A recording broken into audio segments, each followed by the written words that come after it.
welcome to this week's episode of MOAR Tech. I'm your host, Michael Amargon, and our co-host, Vicquell. Hello. How you doing, Vicquell? I'm good. Tired, but I'm good. How about you? I am pretty good. I'm hoping this rain that suddenly started, like, right before the show doesn't interfere with the internet. So, Kill Bahamas life. pretty much. We have an interesting startup topic today. I'll be quite honest, and it's one that we've kind of been told from childhood. Most of us never really listened to it, though. At least I would think. I didn't. 100% didn't listen. Neither did I. That might be the reason why both of us wear glasses. If you haven't figured it out yet, it's about your eyes, and essentially, screens are killing your eyes. That's like the summary of it. That's what you need to know right there. Like, that's everything. No, essentially what it is that when you're looking at screens in particular, so it could be your TV screen, it could be your monitor, it could be your smartphone. These screens are essentially causing your eyes to strain, which is why after a long period of time of looking at a TV or something like that, your eyes are typically tired. And this is for two main reasons. One, you're pretty much keeping your eyes focused on one thing and at a certain distance. And the other one is something called blue light. So the first thing is something that we can easily try to resolve. And there are some programs out there that you can install on your computer or your smartphone or whatever it is, and it will pretty much tell you, okay, it's time to look away from your phone, essentially, like the next few minutes, or get up and walk around, stretch this side of the next, pretty much something to get you from looking at the exact same distance, which is setting your eyes to then become adjusted to it. And that could put strain on it as well. Typically, when you're out and about walking around, your eyes focusing on a bunch of different things at different distances and whatnot. So when you're sitting still and you're just staring at the same thing, it can actually hurt your eyes like that. The worst part about it, though, and especially in today's day and age, is the blue light aspect of it. And so, yeah, sure, the thing from back then, that was kind of an idea, but the blue light is something that's relatively new and being studied on. So yes, parents, you were right. You were right. I always thought it was like a thing for them to make you stop watching TV and go outside. I just thought, like, no parents have that lie that they tell. Yeah, I thought that's what it was. But then, like, over the past few years, I've also noticed, like, TV shows or anime and stuff like that, they will start off saying, like, hey, don't actually watch this in a dark room. Turn on, especially Gintama. Yes. I realized that they usually have like a little disclaimer at the bottom there. Yeah. So, I mean, maybe people knew about it a bit more often, maybe not. I mean, but, this was a thing. Hey, Woolly Lemon. Yeah, it's been a while. Not sure why Catbot took that away. Sorry about that. You call it bot Catbot? That's the bot on Mixer. Oh, cute name. Wow. Okay. Yeah. So I need to turn Catbot down. Sorry about that. Mixer. We've had some really weird people on Mixer recently, so that's the reason why we have Catbot set so high. Extreme. Final form. Really? They've been bad. I don't know about final form. I don't want to see what final form is on these things. But yeah, we have it set to high. I'll put it to medium. Yeah, so blue light is kind of a newer kind of thing. And oh, so Dwan's watching the stream. She's laughing.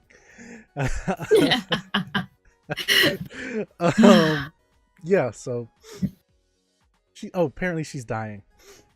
But Blue light is the thing that's happening. That's the more recent, more modern thing that's killing your eyes. And the reason for that is because there are different wavelengths for light. If I can find it correctly, they pretty much say that no activity, like nothing really is bad about green, yellow, or red light, aka the GYR, even though, you know, people sometimes consider the color spectrum to be red, green, blue, but it's like red, green, yellow, blue. Yeah. But blue light is the thing that actually hurts your eyes, and that comes from everywhere that is considered a light source, even the sun, technically. Probably another reason why they say don't look at the sun. It'll blind you. Yeah, so that was a myth. So I always looked at the sun growing up.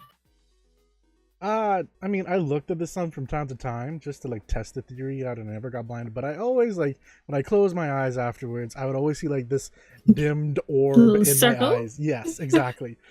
So I said, you know what? Maybe there is something behind it. Let me not do that. I did it for a while, and then as I got older, stop. Yeah, so we both wear glasses. Yeah. This is Dwan trying to throw shade at us right now. We already talked about this earlier on the stream, Dwan. We don't need your negativity. stay in the stream. We love you. We love you. Don't worry. But there's actually been studies now. And I mean, sure, you've been probably seeing on different devices things like night modes or things that pretty much allow you to make your screen a little bit redder, or like make it black and white and gray, or whatever it's grayscaled, and a lot of other ways that will like pretty much turn out the blue light. And like Tali's saying right now, that there are actually glasses out there that are supposed to dampen the effects of blue light from PCs, tablets, smartphones, that kind of thing. And yeah, even TVs have it, so you can use it for there too. And then, of course, you can sometimes buy glasses that actually have UV filters already built into them. So that can kind of help as well. So, all that being said, this study that just recently come out as of this month has apparently resurfaced and pretty much, I shouldn't say resurfaced, but it kind of resurfaced the topic of it. And so there are people that are now making videos about it, like Unbox Therapy and his public service announcement. You pretty much say, you know, crank that red all the way up, make your screen yellow. I think he made his computer go like that permanently now as well, except for like when he's doing video editing and stuff. And so yeah, there are people that are like, even, well, people in the tech sphere that are starting to do this because they want to improve their eyes. And the thing about this is, it's literally actually killing your eyes because it's actually poisoning the cells. And they say that they, quote, found that blue light exposure causes retinal, so your eyes, to trigger reactions that generate poisonous chemical molecules in the photoreceptor cells. Essentially what allows you to see an image and process the image before it gets sent up to your brain, so on and so forth. So they then say that it's toxic if you shine blue light on retinal eyes. The retinal kills photoreceptor cells as the signaling molecule on the membrane dissolves. So your molecules on your eyes are literally dissolving because they're being poisoned and killed off, which is scary in a sense. They then say that working with this cellular photochemistry group, the photoreceptor cells do not regenerate in the eye. So once they die, they are dead. They actually say it. When they're dead for good. They also introduced retinal molecules in other cell types in the body, such as cancer cells, heart cells, and neurons. And when exposed to light, these types of cells died as a result of a combination with the eye cells. Blue light alone and retinal without blue light had no effect on the cells. So it's that direct combination that's creating the poison that's killing off the cells. Hey Zfuria, welcome back. Thank you for hosting again. Now, that being said, they found that a molecule called the alpha, and I'm probably gonna get this wrong, tocopherol. Yeah, I pretty much have that wrong. I have a feeling, which is a vitamin E derivative and a natural antioxidant in the eye and body, which kind of makes me feel like I should be eating blueberries at this point. Stops the cells from dying. However, as a person ages or their immune system is suppressed, so if you have anything that pretty much suppresses your immune system, like a disease or something like that, this is also going to happen to you before you even start aging. People lose the ability to fight against the attack by retinal and blue light. So essentially anything that weakens your immune system is going to make this happen to you faster, which, you know, is also age. Why do noses run but feet smell? That's an interesting question, Quigonton. It's a good one. Honestly, I don't know. Maybe because the feet feel left out of the situation since they're so far away. I feel like that's a wrong answer. I feel like, Vicky, you have a better answer. I actually don't have an answer for that. It was funny though, but I don't have an answer for it. Okay, so that is when the real damage occurs. So essentially, your body could resist the poison and stuff like that for a period of time, but as you age or your immune system declines, then that's when things get serious. Because what they're saying is that if you look at the amount of light coming out of your cell phone, it's not great, but it seems tolerable. That being said, some cell phone companies are adding blue light and so on and so forth. But to protect your eyes from blue light, they advise to wear sunglasses that can filter both UV and blue light outside, and avoid looking at cell phones or tablets in the dark. So, Zfuria, why do your feet smell of feta cheese? Cheese. Wow, a catbot's really... Oh, okay, yeah, I can kind of get why that one was taken off. Heights said that once his GF was licking something, her tongue slipped. We're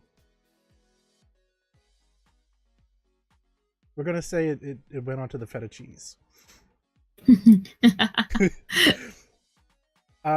Okay, so apparently that means that these glasses of mine that, you know, filter UV light don't help with that at all. So your eyes look so small with your glasses on it. It really, looks like the panda meme. Really, Vicky?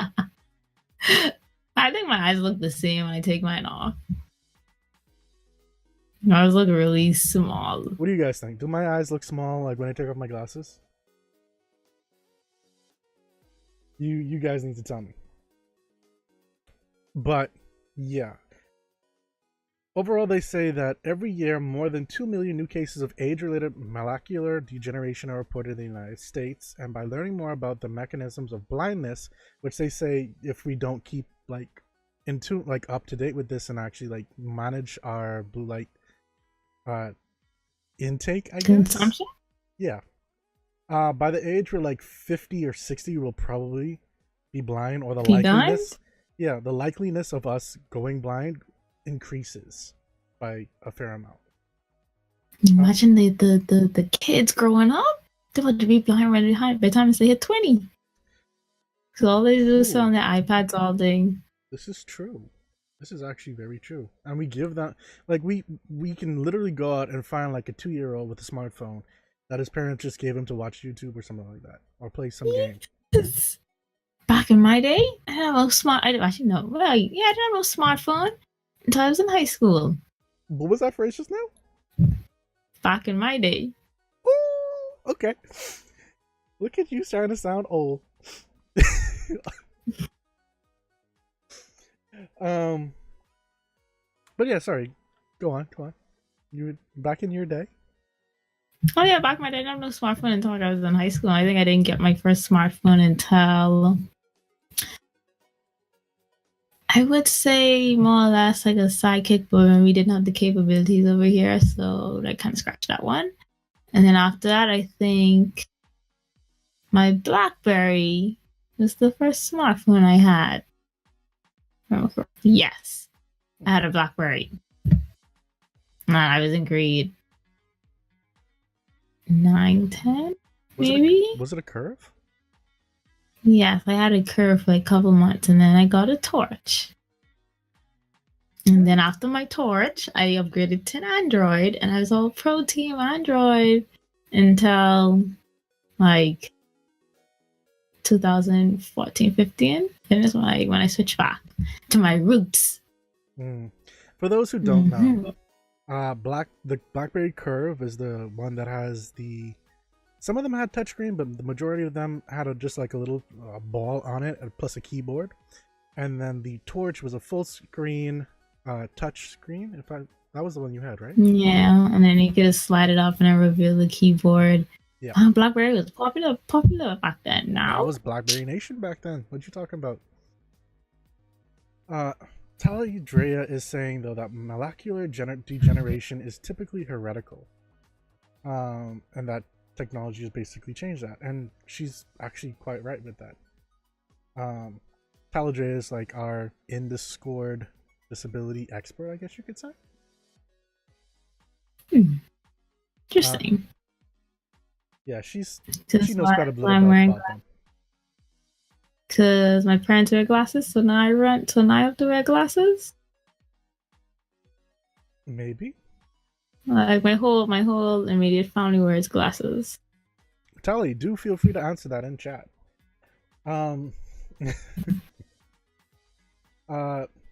What they're saying is that pretty much lens eyes, they can't block it, they can't reflect it, so it's going to happen unless you have these special glasses or filters, or unless you're actually using something that dampens the amount of blue light you receive from these devices, which, you know, like I said, it actually at this point in time doesn't hurt to have your filters turned on.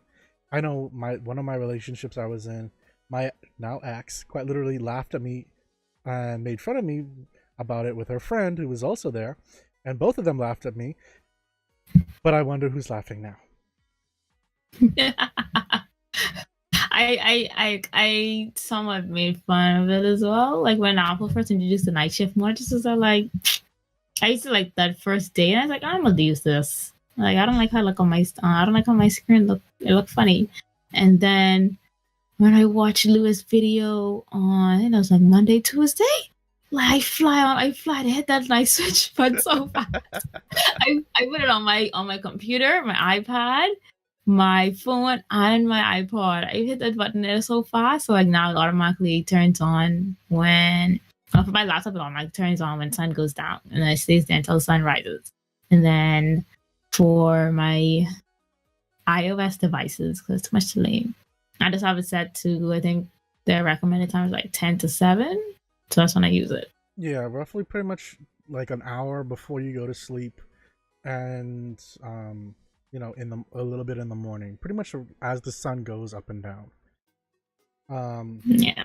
But I mean, again, a lot of people are just turning it on, period, now, because it does more than just affect your eyes. Right, literally, it affects your sleep, it affects your memory. The thing that's saying, quote, the disruption to your sleep schedule might leave you distracted and impair your memory the next day. It could also make things harder to learn. It can lead to neurotoxin builds up that makes it harder for you to get good sleep. Neurotoxins, brain poison, not good.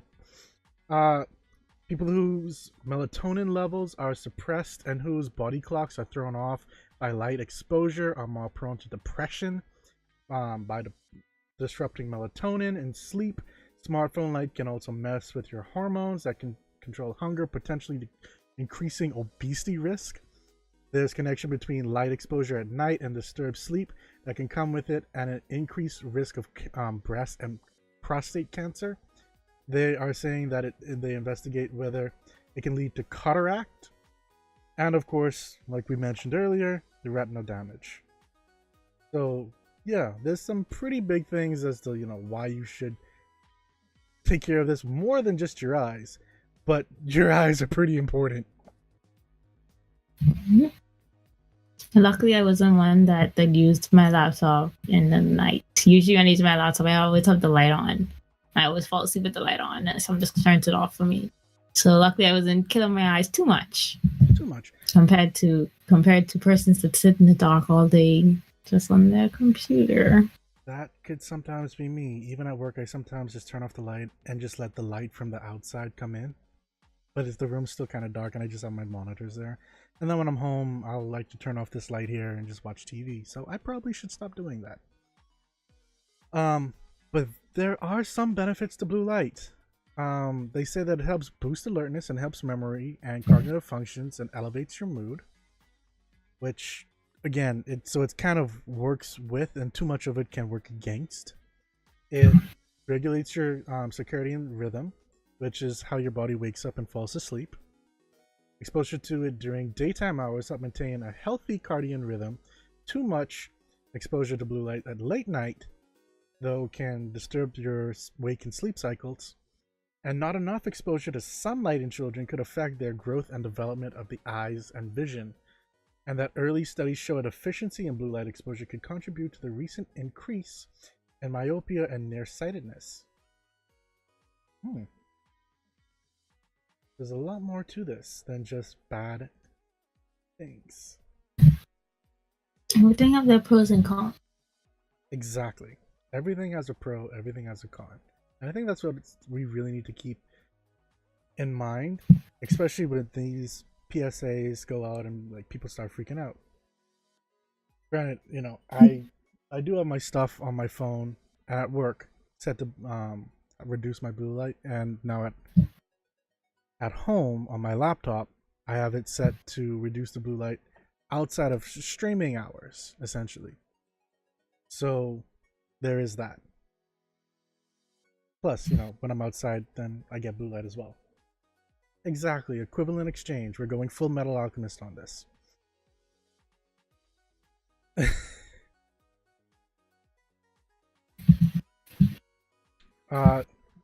Next up, though, is something that happened a little bit earlier this week. It's the Nvidia GPU that came out. For those who are unaware of what it is, it's pretty much the thing in your computer, be it a laptop or a desktop. Desktop being those towers, those cases that you have, that allows you to run games and make them look really, really beautiful and run like not stuttering and stuff like that. They also are important when you are building games, editing videos, and stuff like that, because that's pretty much what allows them to render the games and videos that you would actually be watching just at home. And so that's important both in the back end and the front end. So Nvidia came out this week saying that they are bringing out the new generation of GPUs into the world, something that's more revolutionary than when they brought out something called CUDA. CUDA. Now that was important because that gave a really significant increase into how long it takes to render a video or render a game. And so the performance in your video encoding and playing games improved quite a lot when CUDA came out. Now that's been going on for a while now, and Nvidia currently has one of the best graphic processor units, which is what GPU stands for, in the world, called the 1080 Ti. And then they also have the Titan. And the Titan's a little bit more advanced, costs quite a bit more than the 1080. But both of those have been blown out of the water by what they've announced this week. Those are called the GTX. This is now this, so they're starting up a brand new line called the RTX, and so it's the RTX 2080, the 2080 Ti, and the 2070. Now the 2080 and the 2080 Ti are pre-orderable as of now, and you can actually start pre-ordering computers with them now. And the third-party makers like MSI, EVGA, and a few others, they already have these, so they're already starting to make them. So you're going to see also price drops on these things, along with some possible higher specs, because these third-party makers can actually start to modulate these things, make them either better, overclock them, underclock them, take out certain things, make them a little bit more affordable, this kind of thing. So it's really important when you start to get into that. So the overall performance of the baseline Nvidia GPUs, though, that came out are at least 1.5 times better than what's currently out there. That may not seem like a whole lot. That's roughly 50% faster in easier ways of explaining it. I'm having some slight problems with my Chrome. With your what? Chrome? Yep. My Safari seems to be working a-okay. I don't think it's necessarily my Chrome. It seems I might be having a few problems with my computer. I'm hoping things don't act up.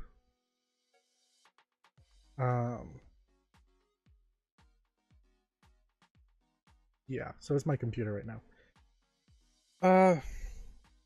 Pretty much what they're saying though is that while the 1080 Nvidia GPUs were able to run 4K at roughly around 30 frames per second, these are able to run 4K and actually do, well, 4K 30 frames per second at a stress test level. They were now able to run it at 60 frames per second during the same stress test. Actually, technically 72, but they underclocked it a little bit for the presentation.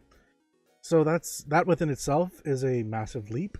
The reason why they're saying that this is able to do all of this, though, is something called ray tracing, and that's what's really changing the way we're going forward with stuff, because ray tracing is allowing everything from the way how they shade the colors in the games and stuff like that, as well as how light reacts.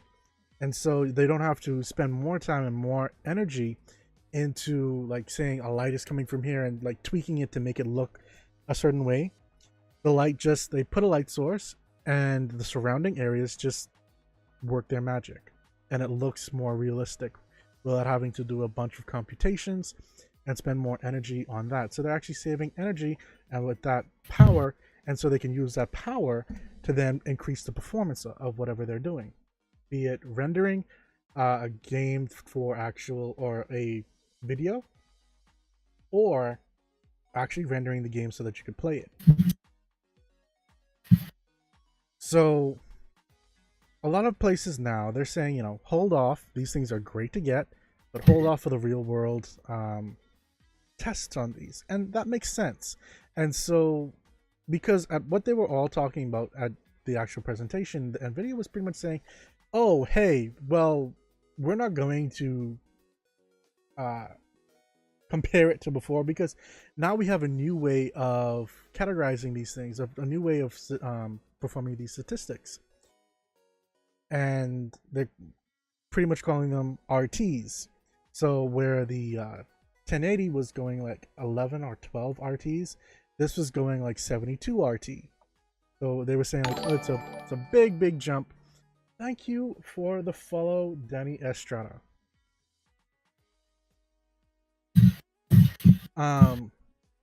So while they do that, then people were saying, well, that's ray tracing, that's light, that's not necessarily performance. Wait for the real world performance, which makes sense, because if you're going to be dropping 400 to to $499 to $1,000 roughly on a GPU, you want to make sure that you're getting the utmost best, and it's just not a step up.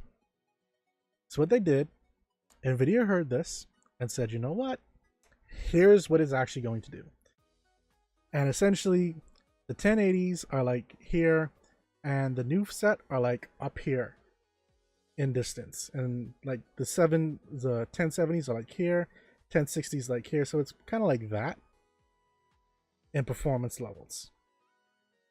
But again, I would still say wait for the actual things to come out so we can actually make sure that I'm not having problems with the hardware, so that we're not making sure that how should I put it, the temperatures aren't going wild and stuff like that, because essentially this is running what they showed off last year, which was 4 Volta GPUs, which are GPUs that pretty much are run by supercomputers. They somehow managed, with a 10-year process, they said, to condense it into one GPU, which they're now selling to the populace. So it's, it's a little wary. It's first-time technology. I would say people are right in, saying hold off for a little bit, and then seeing how things go. That's my 2 cents on it. That's always my 2 cents on new tech. I usually wait to see how it plays out. Then I go on YouTube to see how everybody else is reacting to it, and then I decide on if I want to purchase it that way. Which makes a whole lot of sense. But either way, if what they're saying is true, and all the specs are correct, because they said at the beginning of the conference, all the specs online are wrong, but some of the specs that came out a few days before the conference were actually kind of right. So, let's just see. That being said, our last topic for the night is on Apple. So I think, Vicky, you're going to be happy about this topic. Yes. And it's more specifically about their level of charitability over the past few years. More specifically, roughly about the past 12 years. Which kind of started off with the product Red line. Red. Mm-hmm. Lord, it's already starting. It's already starting, people. What? I bought two product Red devices. Mm-hmm. I really feel that line, but you continue. Yeah, so if I remember correctly, it was a product Red iPod Nano? I think it started with the Nano. I think it was a Nano. I'm not sure if it was a Nano or a Touch. They didn't have they had the Touch, but they had the Touch like later on. So like, I think maybe fifth or sixth gen. Oh, I know 6 now. So yeah, I think they didn't do the Touch until like between the 5th and 6th gen. But it started with the Nano. I think it was. I literally was just watching a video on the history of iPods yesterday. Which Nano was it? I think it was. I want to say 3rd. Wait. I think between the 3rd and 4th gen Nano was when they started product Red. I know it was in 2006 when they started. 2000. Wait, it might have been the. Yes, it might have been the 3rd because the first. Wait. Yeah, the first iPod Nano was on with the glass front and then like the stainless steel back, and then the second one was when they introduced the aluminum. And I think the 3rd is when they had the aluminum with the colors. Mm-hmm. I think that's when it was. So essentially, they've been starting off with this charity with Project Red, and roughly every year adding a few items to the line and giving them a red color to go with Project Red, which is the whole thing behind it. You get a red product, it's a product Red product, they give something back to charity. If I remember correctly, it was they gave $10 back to charity every time you bought one of those iPods, which were like $100 and something. So almost 10%. back to charity. And so I forget when it was, but I think it was 2012. They also partnered up with U2 and their charity, and around that time, it was said that they had with Product Red, they had given back around, I think it was $50 or $60 million to Product Red. And so that's when the charity started. But things have kind of changed over the past few years. And granted, Product Red is still happening, but the level of charity that we're seeing nowadays never happened while Steve Jobs was alive.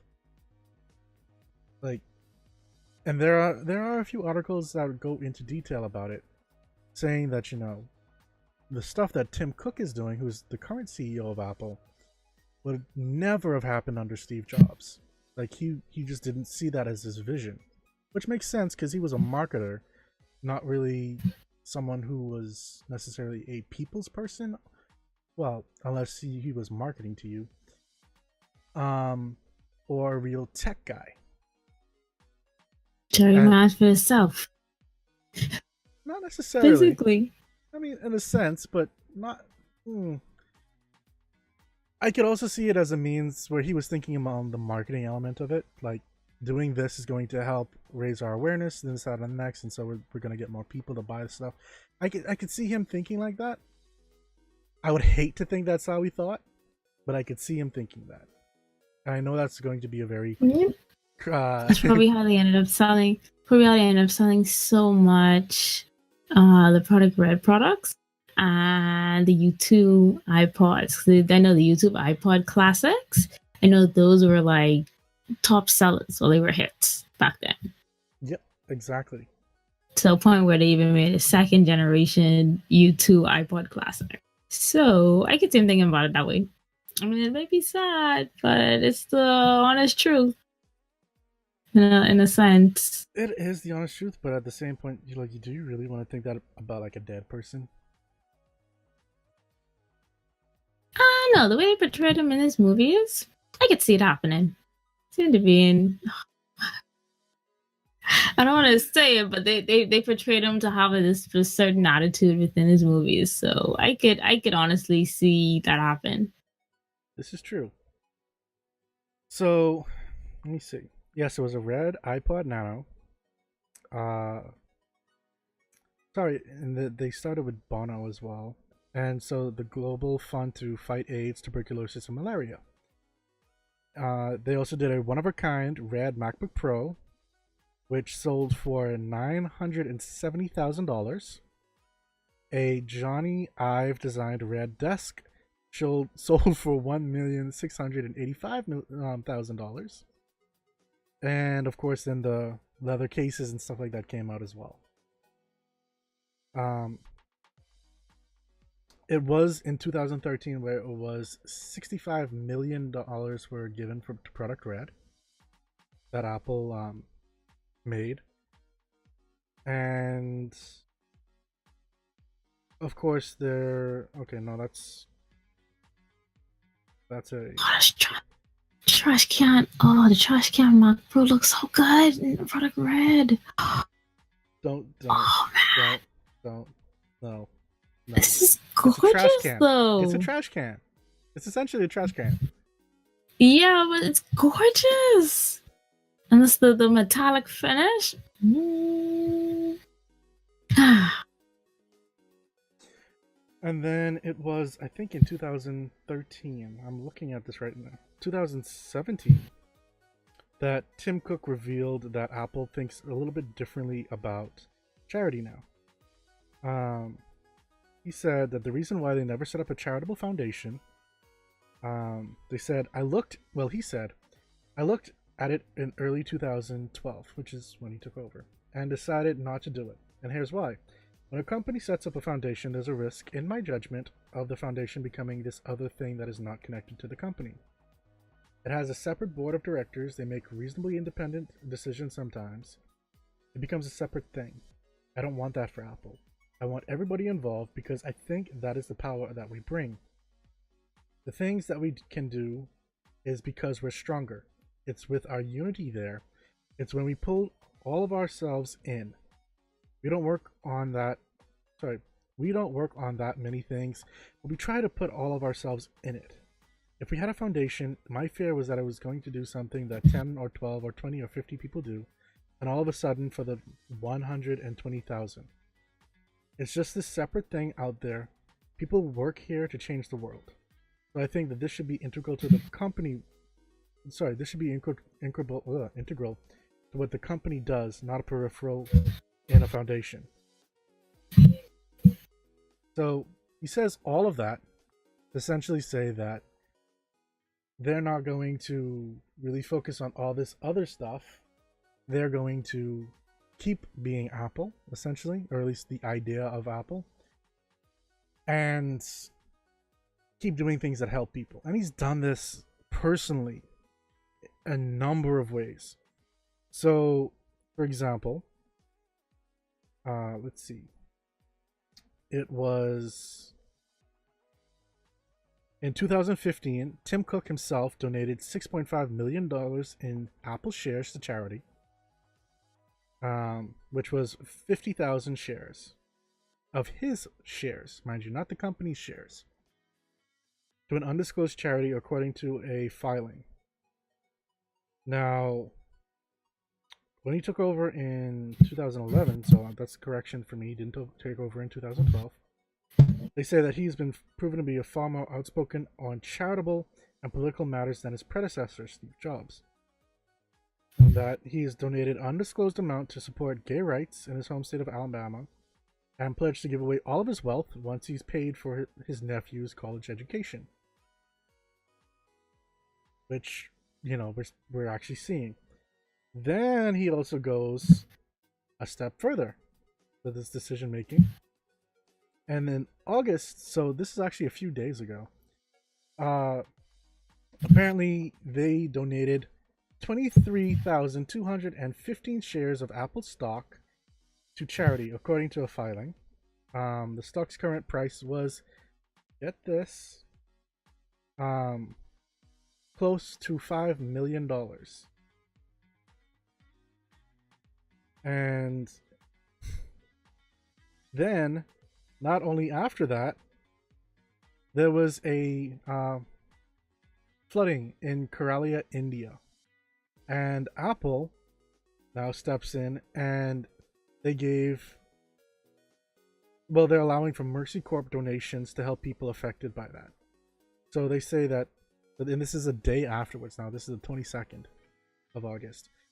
Apple today added banners to the App Store and iTunes Store in Mac and iOS devices, as well as its homepage, allowing customers to donate to Mercy Corps to support those who have been affected by massive flooding in Kerala, India. Apple is allowing customers to donate using credit and debit cards that are already on file for a no-hassle donation process. Apple customers can donate $5, $10, $25, $50, $100, $200 dollars, 100% of which goes to Mercy Corps.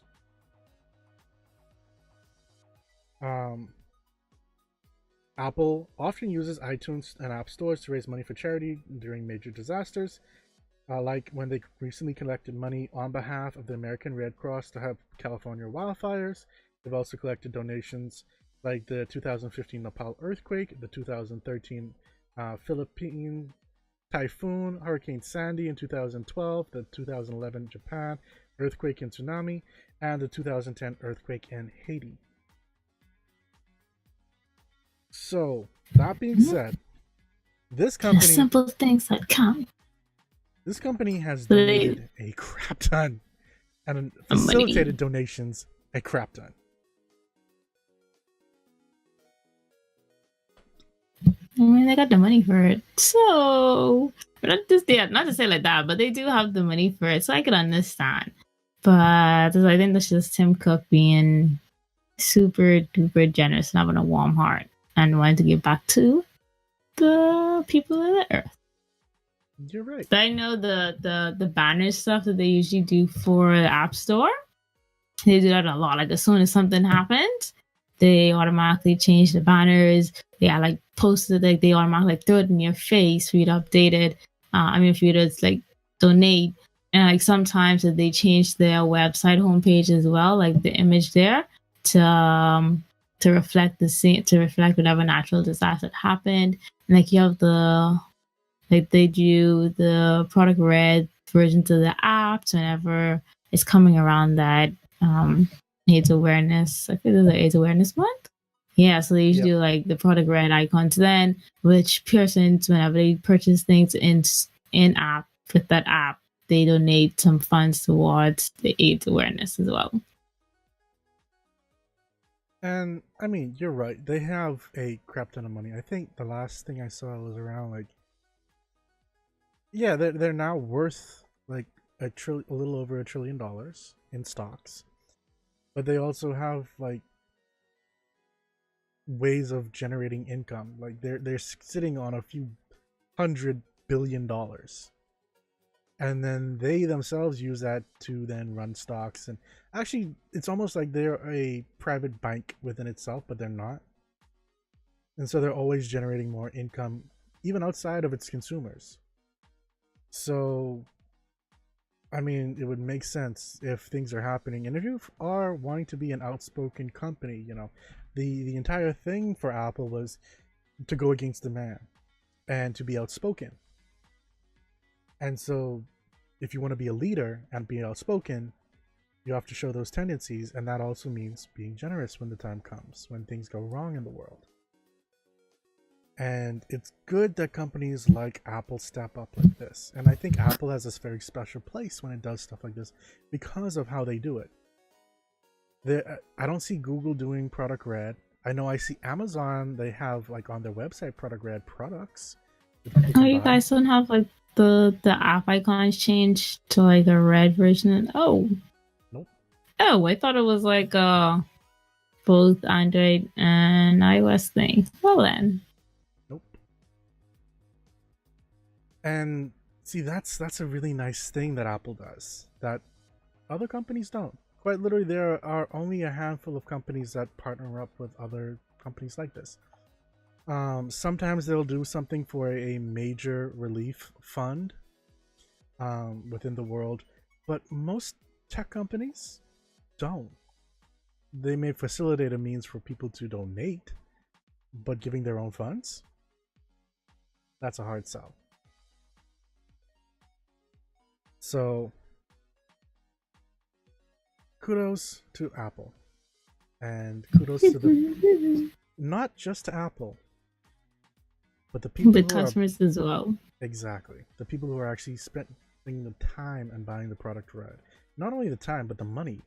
And I personally know people who only wait for a product red item to release to get it, or will wait and see before they buy other stuff to see what's coming out for product red and see if they can buy something, even if it's not something that they necessarily need, but something that they would want and could use, and buy that. Right here. I didn't need it, but I wanted it. So since I did that, I was like, it didn't make sense to me spending my money and like it's not going to the cost, so I bought the product red one. There you go. Case in point. So, kudos to you guys. You guys are making the world a better place. So, give yourselves a pat on the back. Man, you're finally getting praised for being an Apple sheep and not just rah rah rah. Apple did this, Apple did that. Nah, you gotta make me. You're gonna make me take this back, Vicky. I'm not saying hurrah to the Apple sheep. I'm saying hurrah to the Apple giving away and to those taking the time to donate and those who are buying the product red stuff. Don't forget, product red is not just on Apple. It's on Amazon. There are other companies that actually support it. And you can buy a ton of products for product red on Amazon. They actually have a section of the website dedicated just to product red items that you can buy, and the funds go to product red. Oh, I actually never noticed this section. I'll check it out. See, now you learned something. I don't, especially new today. But I know Apple usually they literally throw it directly in your face, so you cannot say that you missed it. Which is important as well, because then a lot of people say, "Oh, I didn't know this thing was happening. I would give it money." Well, no, bop in your face. You have no excuse now. I think that's awesome. I think it's awesome on a lot of different ways, but it's awesome. So that covered our topics for this week, I think. Yep, I think it did. Yeah. And we actually made it in a respectful time frame for once. We did. Like, it's before 7:30. Like, granted, it's only 7 minutes before 7:30, but it's 7:30. So yeah. Vicky, anything you want to say before we sign off? Go Apple! Well, I do want to say, esports, Wrap is back. So that's, again, going back on Tuesdays at 6:30 p.m. Eastern Standard Time. Feel free to tune in or listen to the past episode that happened this past week, where we talked about Assassin's Creed Odyssey and Destiny 2 and its try at, getting back up to date and actually becoming a good game. And was that when they introduced the floss dance in the new update? I mean, yeah. Or was it there before? No, they did a few stances, and there's a few things that are being changed. So, I mean, if you're interested in that, take a look at the last episode. There's a lot of part of it. And of course, MOAR Tech is going to be back next week at Thursday, 6:30 p.m. Eastern Standard Time. If you missed any part of this, we're going to have it up on YouTube. Check out the podcast. Jump into the Discord. Have a conversation with us. It's getting more lively day by day. So, yeah. And until next time, this is Michael Amargan signing out. Bye.